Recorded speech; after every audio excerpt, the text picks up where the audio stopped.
Bonjour, on est le mercredi 17 mars 2021 avec une journée qui semble pluvieuse et nuageuse, avec un ciel assez chargé. Bon, il pleut.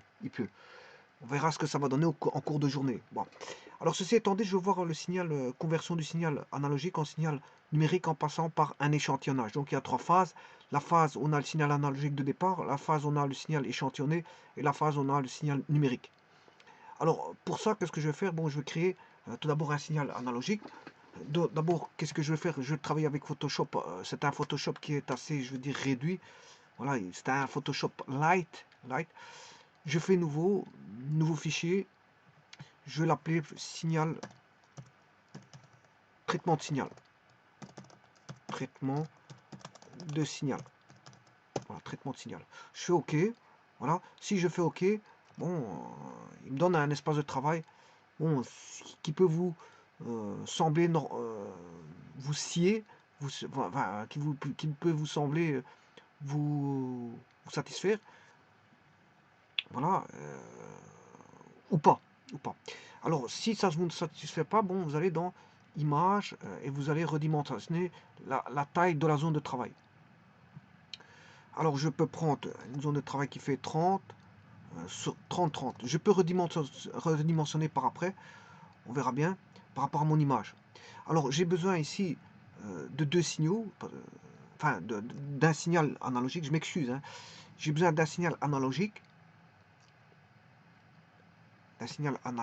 le voici, et j'ai besoin d'un échantillonnage pour former le signal échantillonné. Donc je vais dans Photoshop, je fais CTRL V, le voici. Bon, alors si je fais affichage, zoom arrière, bon, l'espace, je fais encore un zoom arrière. Ouais. Vous voyez que l'espace de travail est trop grand, hein. Alors je vais reprendre celui-ci, cette image-là, hein. Je vais la remonter au-dessus. Voilà, et je valide. Affichage. Zoom arrière. Bon, c'est pas bon, c'est pas bon. J'ai complètement foiré. C'est pas un recadrage que je dois faire, c'est juste déplacer. Si je prends ceci, c'est pas un recadrage. Je dois le juste.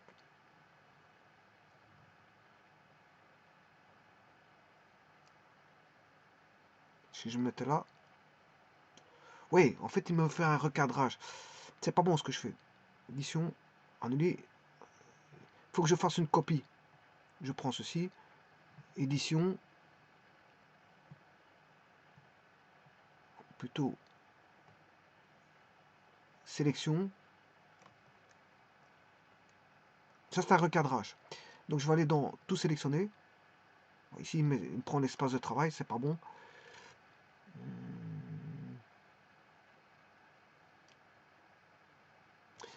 Alors, ce que je vais faire, je prends redimensionner la taille de l'image. Je vais l'agrandir. Je ne sais pas combien je vais mettre. Je vais mettre 20. 20 sur 20.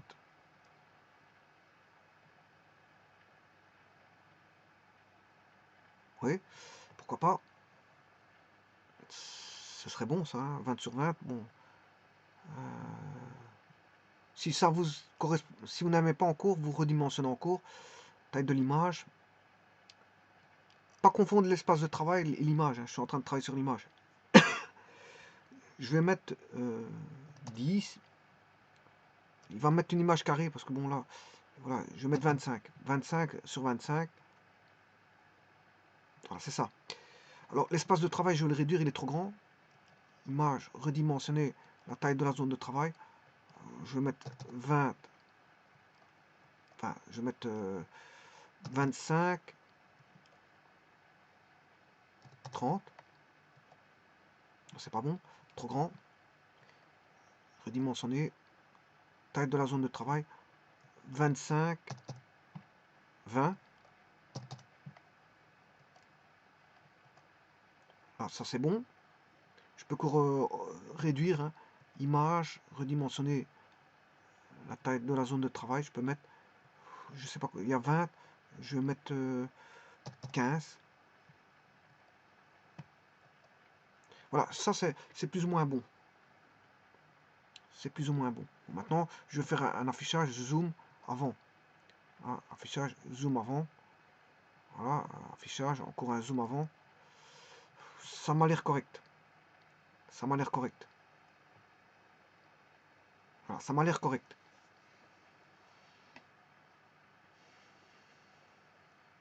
Bon, alors maintenant, ça c'est le signal analogique. Je vais aller chercher le signal digital, mais je vais créer un calque.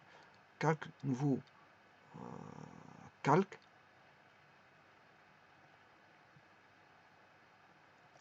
Voilà. Et ce calque 2, je vais l'appeler calque l'échantillonnage. Échantillonnage avec 2 N. Hein. Je crois que c'est avec 2 N. Voilà. Je mets un deuxième N. Par contre, l'autre, il n'est pas dénommé. Je peux le dénommer. Je peux aller ici, renommer ce calque-là. Renommer le calque. Je vais l'appeler échantillonnage. Ah non, celui-ci, c'est pas l'échantillonnage. Il se nomme signal digital. Signal analogique, je m'excuse. Analogique, c'est un analogique. Signal analogique, je fais OK. Voilà. Par contre, celui-ci, je veux le renommer. C'est signal, enfin, c'est l'échantillonnage.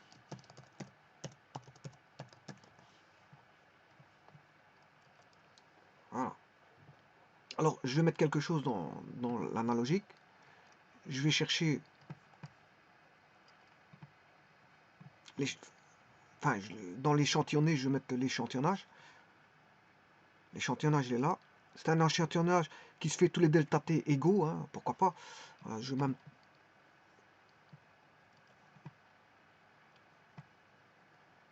Voilà.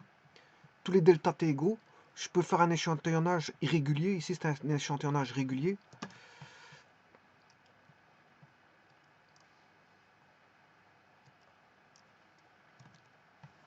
Voilà.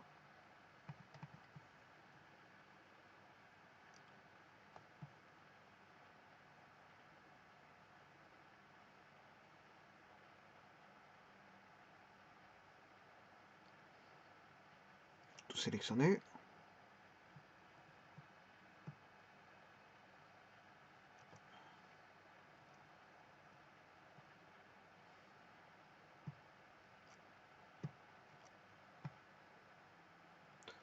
Par contre,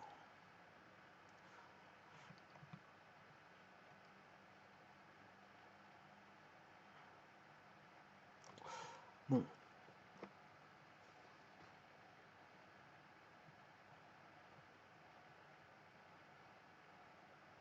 Bon, je vais me contenter de ça dans un premier temps.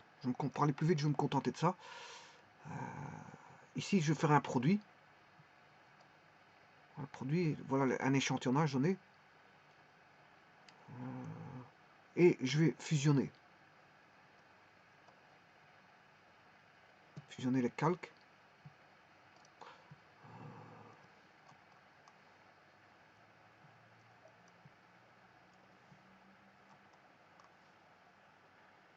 Fusionner avec le calque inférieur. Voilà, maintenant il est fusionné, tout est fusionné, on n'a plus qu'un seul calque. Et si je fais ceci, j'ai plus de calque. Voilà. Donc maintenant je fais édition, enfin sélection, tout sélectionné, édition, copier, et je vais dans le Paint. Je prends une nouvelle page. Voilà, j'ai ceci. Donc maintenant je vais vous expliquer. J'ai un signal analogique.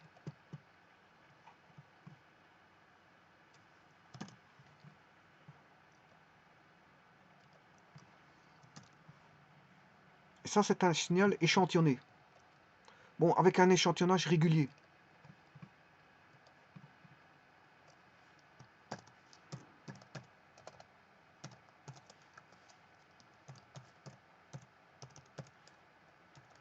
C'est un signal échantillonné.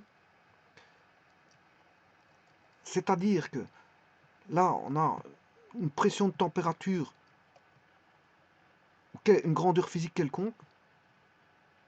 grandeur physique qui va passer par un capteur.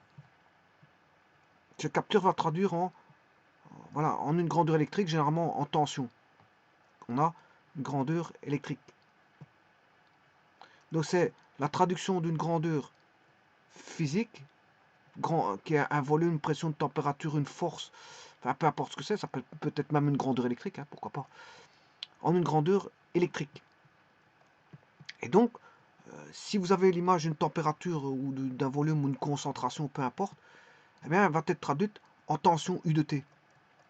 Et on a l'image entre, par exemple, une concentration chimique, une température, un volume, une pression, un taux d'humidité, voilà, un taux d'humidité, etc., etc. Toute grandeur physique, la tension sera l'image de la grandeur physique. Donc c'est une conversion et c'est le capteur qui fait ça. C'est une conversion d'un signal grandeur physique en une grandeur électrique. C'est le capteur qui fait ça. Voilà, le capteur va faire ça. Alors, ce qui veut dire que là, j'ai bien une tension qui est continue. On a une tension continue en fonction du temps. Donc, en fait, on a tout simplement U qui est fonction du temps. Et le U, bien sûr, est une grandeur qui est l'image d'une température ou quelque chose comme ça. Température, pression, concentration, peu importe. U est une fonction du temps. Ensuite, pour créer le numérique, il faut l'échantillonner. Donc, ça veut dire l'échantillonner, ça veut dire que si je fais un échantillonnage régulier, c'est-à-dire un delta T le même partout, il y a des échantillonnages irréguliers. Voilà. À ce moment-là, si je prends une valeur,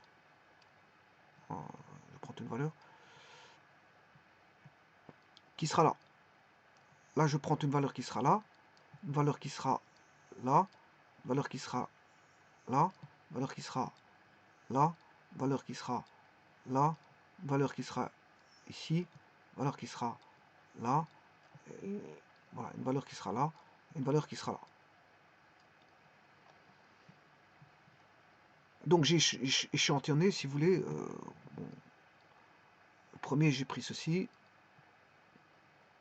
ensuite j'ai pris ceci, la valeur elle est là pour le premier, la valeur elle est là pour le second, la valeur elle est là-bas pour le troisième, le quatrième sa valeur elle est là.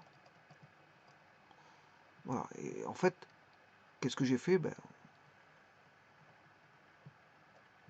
il y aura ceci.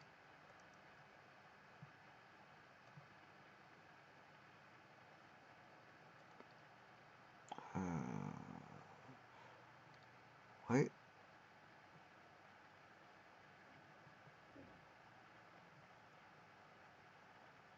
Là, là,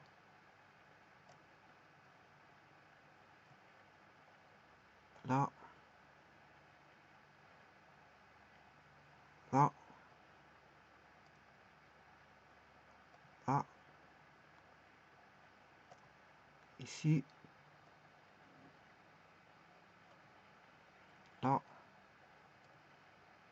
et là. Donc je vais le faire en plus gros pour bien apercevoir. Donc le signal va aller là, là, là.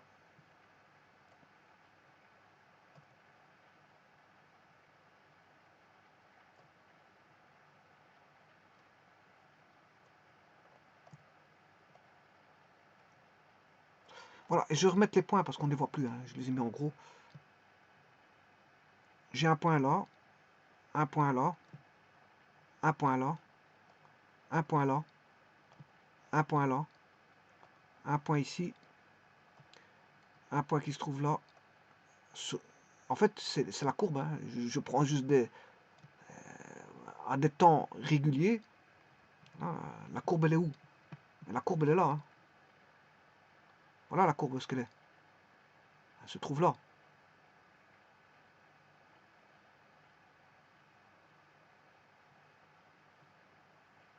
Voilà la courbe. Mais quand vous échantillonnez, tout ça disparaît. Il n'y a plus de continu, il ne reste plus que du discret. Donc le continu, il est là. Bon, je peux faire un échantillage irrégulier par rapport au temps, hein. Je peux prendre un delta t qui n'est pas toujours le même, hein. Voilà, le delta t peut être plus grand, plus petit, ça c'est un échantillonnage irrégulier, mais là je l'ai pris régulier. Là. Donc ici j'ai un signal continu. Et là maintenant je vais créer le signal discret, bien sûr en éliminant le signal. Voilà. Alors sachez que le signal analogique est plus sensible il est plus sensible aux parasites, hein, que les signaux discrets. Ils sont moins sensibles aux parasites. Donc c'est déjà un avantage du discret. Donc le signal ici n'existe plus. Il commence à disparaître.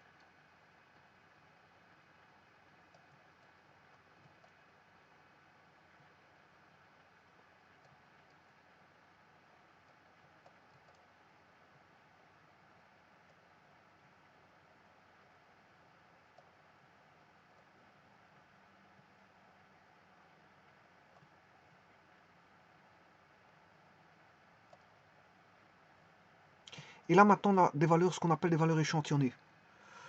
On n'a plus que voilà, des points qui représentent une valeur, bien sûr, quantifiée. On a une valeur. Hein. Voilà, il suffit d'aller rechercher la valeur sur l'axe des Y, c'est-à-dire sur la tension correspondance. Voilà. Là, j'ai une tension d'une certaine valeur, une tension d'une certaine valeur, et ainsi de suite.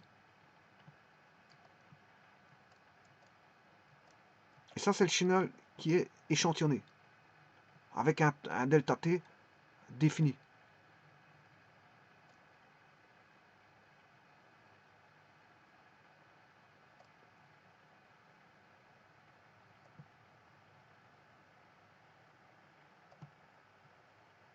Alors, je vais repositionner ces points. C'est une image, en fait, quantifiée du signal analogique. Donc, je vais mettre les points. J'en ai un ici. Je vais les repositionner. Hein. J'ai un point là. Un point là. Un point là. Un point là. Un point là. Un point là. Un point là. Et avec ça, on s'est reconstitué le signal. Hein. Bon, voilà, par une interpolation, on s'est reconstitué le signal. Voilà, donc là, vous avez le signal échantillonné. Maintenant, pour créer le numérique, ben, c'est simple. Vous passez dans un codage. Hein. Non, généralement, c'est le codage numérique.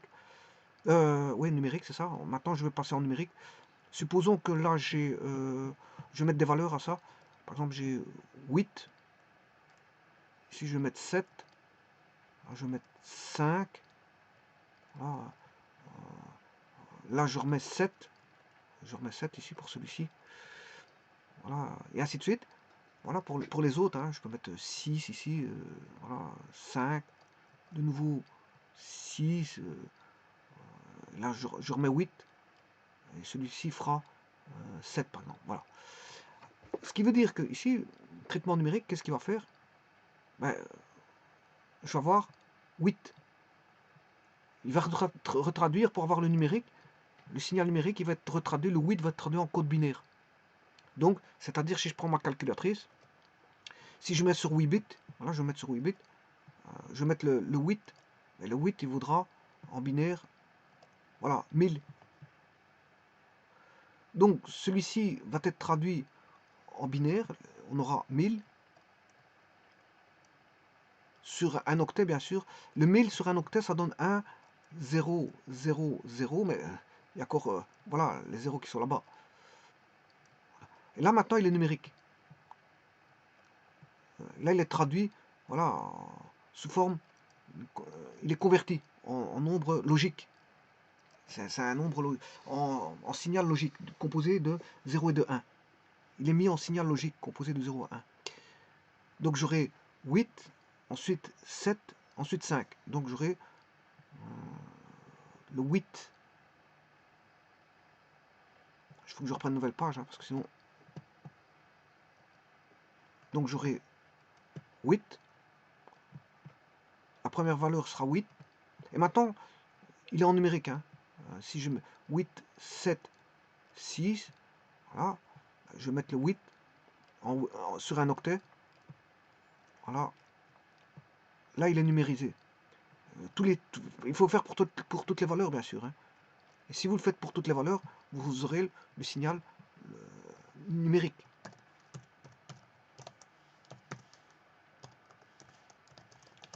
Alors, vous aurez le signal numérique. Alors le 7, c'est... il faut chercher la calculatrice. Vous mettez en Windows, en calculatrice Windows, vous mettez sur un octet, le 7 en binaire, il vaut 1, 1, 1. Et sur 8 bits, ça fait, bien sûr, 0, 0, 0, 0, 0, 1, 1, 1. Voilà. Si vous voulez le 6, ce sera 4, 1, 0. Voilà. Bon, je vais chercher le 6 pour confirmer. Chercher le 6. Je suis en décimale, je tape 6. J'ai en binaire 1, 1. Non, c'est 1, 1, 0. Je me suis trompé. C'est 1, 1, 0. Ça, ce que j'ai marqué, c'est le 5. C'était le 5. Alors, 1, 1, 0. Si vous voulez le 5, c'est ça. Ça, je suis certain que c'est le 5. Voilà. Et je vais... 2 exposants en 2, 4 plus 1, 5. Oui. Donc, je vais mettre le 5.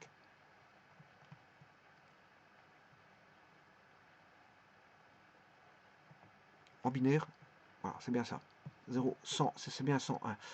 Donc, pour résumer, vous passez d'un signal analogique qui est continu à un signal échantillonné qui est discret à une conversion vers un code binaire qui est numérique. Voilà, donc en fait, et il existe, pour passer de là à là, il existe des échantillonneurs, mais pour passer directement de là à là, ben c'est un convertisseur analogique numérique, CAN. Mais maintenant, si vous faites l'inverse, vous avez un convertisseur numérique analogique, CNA. Alors en anglais, on dit plutôt DC, Digital Analogic Converter ou analog Digital Converter ou Digital, bon, c'est soit un DAG, Digital Analog Converter, ou un Analog Digital Converter. Converter, c'est convertisseur, converter. Et là, on dit analogue. Voilà. Et là, c'est digital. Voilà. Donc ça, c'est un convertisseur. Donc DAC, c'est converter, digital analog converter. Donc c'est du digital vers l'analogique. Digital, bon, c'est le numérique. DAC, c'est un numérique vers analogique. Et le ADC, c'est analogique vers digital. Donc il y a, en français, c'est CAN et CNA. Voilà. Et alors pour passer du signal analogique, on a ce qu'on appelle des échantillonneurs, parfois même appelés échantillonneurs bloqueurs. C'est un échantillonneur, voire un échantillonneur bloqueur.